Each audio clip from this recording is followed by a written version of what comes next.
Military द्वारा बनाए गए ऐसे डेडली वेपन जो एक ही बार में यूज करने पर पूरी सिटी को ही खत्म कर सकते थे। क्या होगा उस वेपन का यूज पूरी पृथ्वी को ही डिस्ट्रॉय करने के लिए कर दिया जाए। कहानी की शुरुआत होती है 16th सेंचुरी में दिखाते हुए, जहाँ पर एक आदमी को सैनिक पकड़ कर लेकर जा रहे थे। दरअसल इस सैनिक ने अपने राजा को धोखा दिया है और जो वेपन्स वो उन्हें प्रोवाइड करता था वही सेम एनिमीज को भी देता था। इसी वजह से जब ये बात राजा को पता चली तो वो उस आदमी को रंगे हाथों पकड़ कर लेकर आ गए। वो सोल्जर तो सिर्फ यही कहता है कि वो अपना काम कर रहा था, उसे जो पैसे देगा वो उसे वेपन्स प्रोवाइड करेगा। लेकिन अब राजा बिल्कुल भी नहीं चाहते थे इस तरीके का धोखा उसे वापस मिले। पर अब वो सोल्जर बहुत ही गुस्से में राजा से ये कहने लगा कि तुम सभी को जल्द से जल्द मेरे लोग पकड़ लेंगे, मुझे कुछ नहीं हो सकता क्योंकि वो लोग मेरे लिए वफादार हैं। अब राजा और उसके सैनिकों को ये सोल्जर की बातें बिल्कुल अच्छी नहीं लगती, इसीलिए वो उसे सजा देते हैं। उन्होंने एक बड़ा सा आयरन मास्क गर्म किया और उसके चेहरे पर लगा दिया। वो सोल्जर बहुत ही ज्यादा दर्द में होता है और अब हमेशा हमेशा के लिए उसे जेल में बंद कर दिया गया। यानी वो उसे डायरेक्ट मौत नहीं देना चाहते थे बल्कि तड़पाना चाहते थे। अब इस पूरी बात को कई साल बीत जाते हैं और अब हम प्रेजेंट टाइम का देख रहे थे, जहाँ पर जेम्स नाम का एक बिजनेसमैन अपने एक वेपन के बारे में बता रहा होता है। ये वेपन उनकी टीम ने बहुत ही अच्छी तरीके से जनरेट किया है जो न्यूक्लियर बॉम्ब से भी खतरनाक हो सकता था। इस वेपन का यूज भी बहुत सिंपल होता है और इसके असर से पूरे शहर को ही तबाह किया जा सकता था। जिस भी चीजों के ऊपर इस वेपन का असर होता वो पूरी तरीके से गल कर खत्म हो जाता।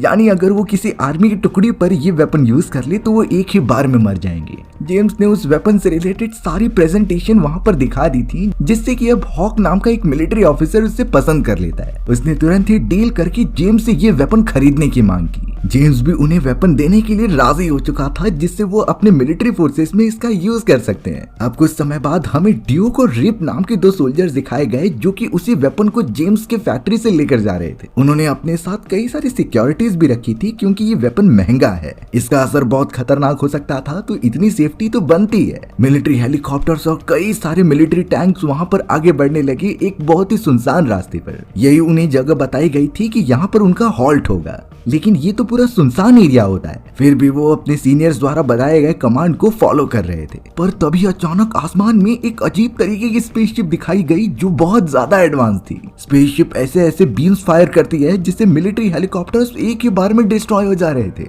हमें तो अब उस स्पेसशिप में से एना नाम की एक लड़की निकलती हुई दिखाई देती है, जिसके साथ कई सारे और सोल्जर्स मौजूद थे। उन सोल्जर्स ने अजीब तरीके के कॉस्ट्यूम पहने होते हैं। अब जब यहाँ ड्यूक और रिप के सभी साथी उनके ऊपर फायर करने लगे तो पता चला कि उनके ऊपर तो बुलेट्स का कुछ असर ही नहीं हो रहा है, यानी वो बहुत ज्यादा ताकतवर हैं। वो पूरी तरीके से हमला करके उन सोल्जर्स को मारने लगे। इस पूरे प्रोसेस में रिफ काफी घायल हो जाता है, इसीलिए ड्यूक उसकी मदद कर रहा था एक सेफ जगह पर लेकर जाने के लिए। एना ने एक बहुत ही बड़ा धमाका किया और उस अनोखी वेपन को लेकर अपने साथ जाने लगी, यानी कि वो उस वेपन को ही चुराने आई है। ड्यूक ये बिल्कुल भी होने नहीं दे सकता था, इसीलिए वो ब्रीफ केस को लेने के लिए यहाँ एना के पास चला आया। कई सोल्जर्स उसके सामने खड़े थे गन लेकर, लेकिन ड्यूक किसी से डरता नहीं। अब अचानक वहाँ एक और स्पेसक्राफ्ट आ जाता है जो उससे ज्यादा एडवांस था। स्पेसक्राफ्ट के अंदर से अब एक बहुत ही पावरफुल मैन जिसका नाम स्नेक आय होता है वो तुरंत ही नीचे उतर गया, लेकिन वो ड्यूक और सोल्जर्स का साथ देता है एना को रोकने के लिए। स्नेक आय की पूरी टीम वहां आकर एना के लोगों को मारने लगी और बहुत अच्छी तरीके से उन्हें डिफीट भी कर देती है। एना ने जब ये देखा तो वो उस वेपन के ब्रीफ केस को लेकर वहां से भागने लगी,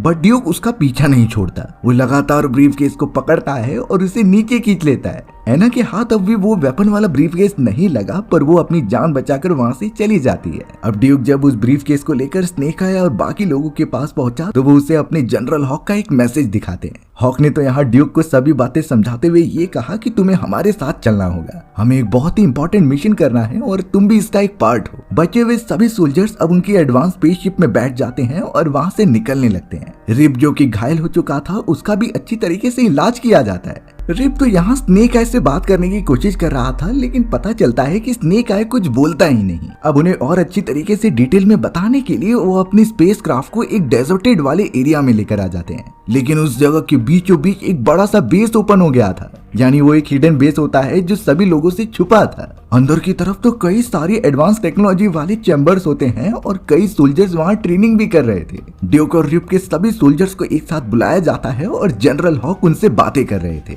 हॉक ने बताया कि ये हम सभी सोल्जर्स की JIJO की टीम है, जिन्हें की कई सारी अच्छी ट्रेनिंग और एडवांस टेक्नोलॉजी का यूज करके सबसे अलग बनाया जाता है। यानी अगर कोई दूसरा देश हम पर हमला करे तो ये सभी टीम एकदम से केपेबल है उन्हें खत्म करने के लिए। ड्यूक और रिप ये सारी चीजें देखकर बहुत चौंक गए थे, क्योंकि ये उन्होंने पहली बार देखा था। उन दोनों को तो ये कभी एक्सपेक्टेशन भी नहीं थी कि ऐसी जगह भी हो सकती है। अब थोड़ी देर में जेम्स का वहाँ पर होलोग्राम आ जाता है, जैसे कि इन्फॉर्म किया गया कि उसके बनाए गए वेपन्स को कोई चोरी करने की कोशिश कर रहा था। ड्यूक साफ कहता है कि हमारे निकलने से पहले किसी ने उनकी लोकेशन प्रोवाइड कर दी थी और इसी वजह से उन पर हमला हुआ। लेकिन जेम्स उस ब्रीफकेस को ओपन करके अपने वेपन्स को चेक करता है और ये बताता है कि ऐसी कोई भी प्रॉब्लम नहीं दिख रही है। यहाँ पर किसी भी टाइप का जीपीएस डिवाइस नहीं लगा हुआ है जिससे कोई तुम्हें ट्रैक नहीं कर सकता। एक्चुअल सच्चाई यहाँ पर ये थी कि इस वेपन को चुराने के लिए खुद जेम्स ने ही उन आदमियों को भेजा था, क्योंकि उसने गवर्नमेंट को बहुत ही भारी दाम में ये वेपन्स बेचे होते हैं और वो चाहता था कि इसे वापस से छीन कर वो अपना पर्सनल यूज करे। हमें पता चला कि एना यहाँ पर जेम्स द्वारा भेजी गई एक एजेंट होती है और जेम्स इस बार बहुत डिसअपॉइंटेड था क्योंकि वो वेपन लेकर नहीं आ पाई। जेम्स उसे वापस से एक मौका देता है और इस बार उसके साथ एक और सामुराई जाएगा, यानी दोनों साथ मिलकर उस वेपन को चुराएंगे। हमें अब थोड़ा जेम्स के बारे में बताया जाता है, जिसकी एक अंडर वाटर बहुत बड़ी लेबोरेटरी थी। जेम्स ने ये लेबोरेटरी कई सारे बिलियन डॉलर्स लगाकर बनाई है, जिससे कि वो अपनी एक आर्मी खड़ी कर सके और इस पूरी दुनिया पर राज करे। अंदर की तरफ जेम्स ने एक अलग ही दुनिया बनाकर रखी थी।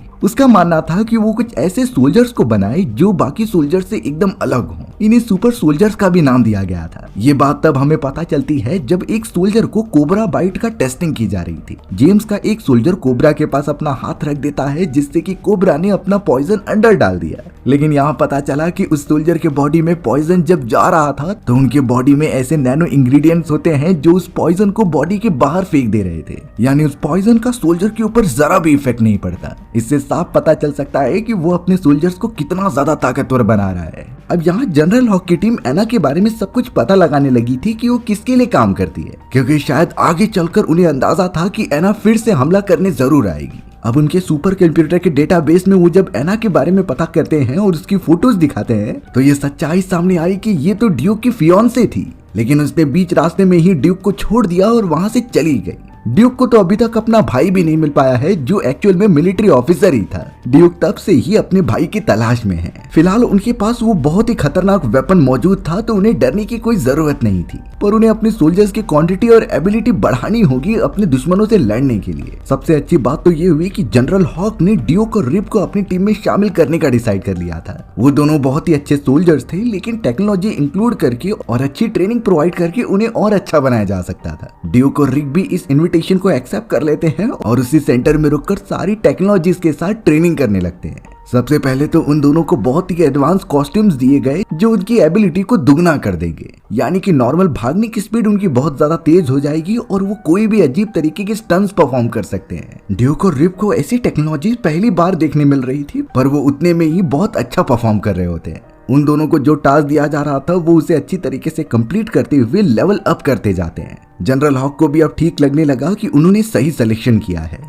साइड बाय साइड पूरी टीम एना के बारे में पता लगा रही थी और उन्हें एक बिजनेसमैन के बारे में पता चलता है जिससे कि एना ने रिसेंटली शादी की है। अब इसके पीछे क्या रीजन था यही उन्हें पता करना था। यहाँ ड्यूक और रिप अपनी ट्रेनिंग में इतना आगे निकल चुके थे कि वो बहुत ही अच्छे रैंक पर पहुंच गए होते हैं। उस पूरे बेस पर ऐसे रिवाज होते हैं कि हर एक नए सोल्जर को पुराने सोल्जर से लड़ाई करके देखना होगा। अब जब यहाँ ड्यूक बाकी सोल्जर से फाइट करते हुए जीत रहा था तो उसके सामने स्नेक आई आ जाता है, यानी स्नेक आई ड्यूक को अपनी फाइटिंग के लिए चैलेंज कर रहा है। ड्यूक बिना सोचे समझे उससे फाइट करना स्टार्ट कर देता है, पर उसे बाद में पता चला कि स्नेक आई आज तक नहीं हारा। पहली बार में तो स्नेक आई ने बड़ी आसानी से ड्यूक को नीचे गिराकर हरा दिया होता है, बट ड्यूक इस तरीके से रुकने वालों में से नहीं था। वो एक बार फिर कोशिश करने लगा और इस बार वो स्नेक आई की कमजोरी को फॉलो करता है। वो बहुत अच्छी तरीके से अपनी ट्रेनिंग्स को याद करने लगा और उसी को फॉलो करते हुए स्नेक आई को भी बीट कर देता है। वहाँ जितने भी सोल्जर्स मौजूद थे वो देखकर हैरान रह गए। स्नेक आई उनके सबसे बेस्ट सोल्जर्स में से एक था। ड्यूक और रिप तो इस लेवल तक पहुंच गए थे कि उन्हें अपने एग्जिस्टिंग सोल्जर से रिप्लेस करने की बात की जाने लगी। स्नेक आई जो ज्यादा बोलता नहीं था वो भी काफी चौंक गया था ड्यूक की इस एबिलिटी की वजह से। यहाँ तक कि उन्हें कॉम्बैट फाइटिंग के साथ साथ अंडर वाटर सबमरीन चलाना भी सिखाया जाता है, क्योंकि ऐसे कंडीशन भी आ सकते हैं जहाँ उन्हें अंडर वाटर फाइट करनी होगी। ड्यूक और रिप तो उस मिशन को भी कंप्लीट करते हैं और सारे टारगेट्स अचीव करने लगते हैं। उनका ग्रोथ लगातार ग्रेजुअली बढ़ता ही जा रहा था। जनरल तो अब यहाँ ट्रेनिंग खत्म होने के बाद ड्यूक और रिप को अपने ऑफिस में बुलाते हैं और इन्हें फुल टाइम ऑफिसर की नौकरी दे देते हैं। इस पूरे सीक्रेट ऑर्गेनाइजेशन में एक सोल्जर होना भी बहुत बड़ी बात थी। ड्यूक और रिप का तो सीना चौड़ा हो चुका था इस पोजीशन को पाकर।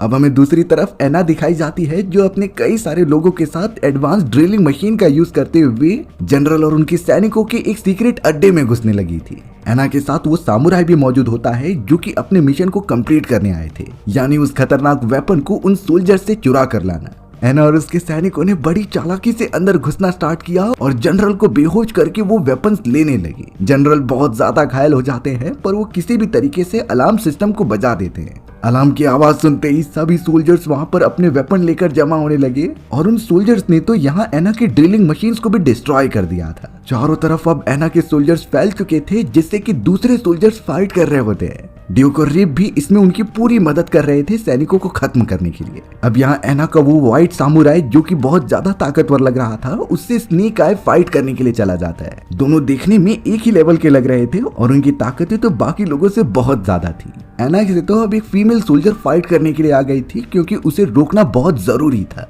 अब चारों तरफ इतने बड़े बड़े धमाके हो रहे होते हैं कि उनका बेस पूरी तरीके से डिस्ट्रॉय भी होने लगा। व्हाइट सामुराई को जैसे ही लगा कि वो बहुत ही कमजोर हो चुके हैं तो उसने अपना उड़ने वाला डिवाइस ऑन किया। उसके हाथ में वो वेपन भी मौजूद होता है जिसके साथ वो एना को लेकर वहां से उड़ गया। बाकी सोल्जर्स तो खुद को बचाने में लगे हुए थे इसीलिए वो उसे पकड़ नहीं पाए। एना और वो व्हाइट सोल्जर सीधा पहुंच जाते हैं अपने बॉस यानी कि जेम्स के पास। जेम्स ये देखकर खुश हो गया कि उसका ही बनाया गया वेपन वापस लौटकर उसके पास आ चुका है और अब वो इस वेपन का यूज अलग अलग देशों के कैपिटल्स पर कराना चाहता था जिससे कि वो बहुत ही ज्यादा ताकतवर साबित हो और सभी जेम्स को अपना बॉस मानने लगे। इनफैक्ट जेम्स ने उन कैपिटल्स में रहने वाले लोगों के भी बारे में नहीं सोचा, उसे सिर्फ इस पूरी दुनिया पर राज करना था। आदेश देते ही एना और व्हाइट सामुराई उस वेपन को लेकर निकल जाते हैं। यहाँ जनरल और सभी सोल्जर्स एक साथ मिलकर यही पता लगा रहे थे कि एना की लोकेशन क्या होगी। उनके सुपर कंप्यूटर ने साफ बता दिया कि एना अभी पेरिस में मौजूद है। उसने एक बिजनेसमैन से शादी की थी किसी पर्पस की वजह से, यानी वो उससे अपना काम निकलवाना चाहती थी और ऐसा ही कुछ होता है जेम्स के पास। एना और जेम्स ने अपने हस्बैंड का यूज किया और उसकी मदद से कुछ इन्फॉर्मेशन निकलवाई और काम होने के बाद उस बिजनेसमैन को मार भी दिया। यानी ये पूरा एना और जेम्स का ही प्लान होता है।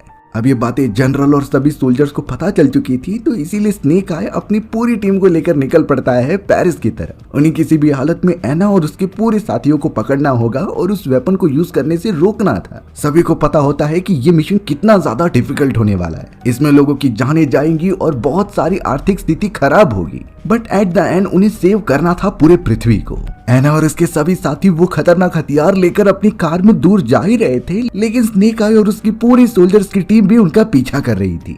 वो सभी शहर में होते हैं इसीलिए ज्यादा तबाही नहीं मचा रहे थे, पर शायद ये चीजें एना और उसके साथियों को बिल्कुल भी एक्सेप्टेड नहीं थी। वो बिल्कुल भी उनकी परवाह नहीं करते और यहाँ स्नेक आय और उनकी टीम पर हमला करने लगते हैं। ड्यूक और रिप भी इस मिशन में यहाँ स्नेक आय के साथ शामिल थे और उनकी मदद कर रहे थे। उन्हें किसी भी हालत में एना और उसके साथियों को वो वेपन यूज करने से रोकना था। ड्यूक और रिप उनके कार के पास पहुंच गए होते हैं तभी एना ने अपनी कार को मॉडिफाई कर दिया। वो कार बहुत ही ज्यादा स्पीड में हो जाती है और सामने आने वाली हर एक चीज को डिस्ट्रॉय करने लगी। इतनी कोशिश करने के बावजूद भी वो एना को नहीं पकड़ पाते। एना अब उस वेपन को लेकर एक बिल्डिंग के टॉप पर चली जाती है और वहां से निशाना लगाती है आईफिल टावर पे। उसने तुरंत ही फायर कर दिया और उसी वेपन की वजह से अब पूरा बड़ा सा आईफिल टावर डिस्ट्रॉय होने लगा था। आईफिल टावर जो इतना मजबूत होता है वो पूरी तरीके से उसका बेस मेल्ट होने लगा था। यही पावर थी उस खतरनाक वेपन की। चाहे कितना भी स्ट्रॉन्ग मटेरियल या फिर एलिमेंट हो वो उसे पूरी तरीके से खत्म ही कर देता। ड्यूक ये चीजें होने नहीं दे सकता था क्योंकि इससे कई लोग मारे जाएंगे।